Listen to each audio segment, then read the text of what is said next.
We have an update regarding the alleged animal cruelty case in East Millinocket we told you about earlier this month. East Millinocket police tell us that last week the owners of 5 dogs seized appeared in civil court and got 3 of them back. They say Megan Matthias, the owner of the other animals, did not appear for her civil court hearing, so the police department was able to officially get custody of the animals.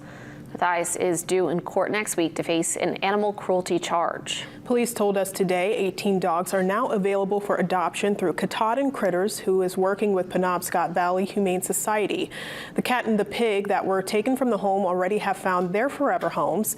If you're interested in adopting one of the dogs, you can go to Katahdin Critters' Facebook page.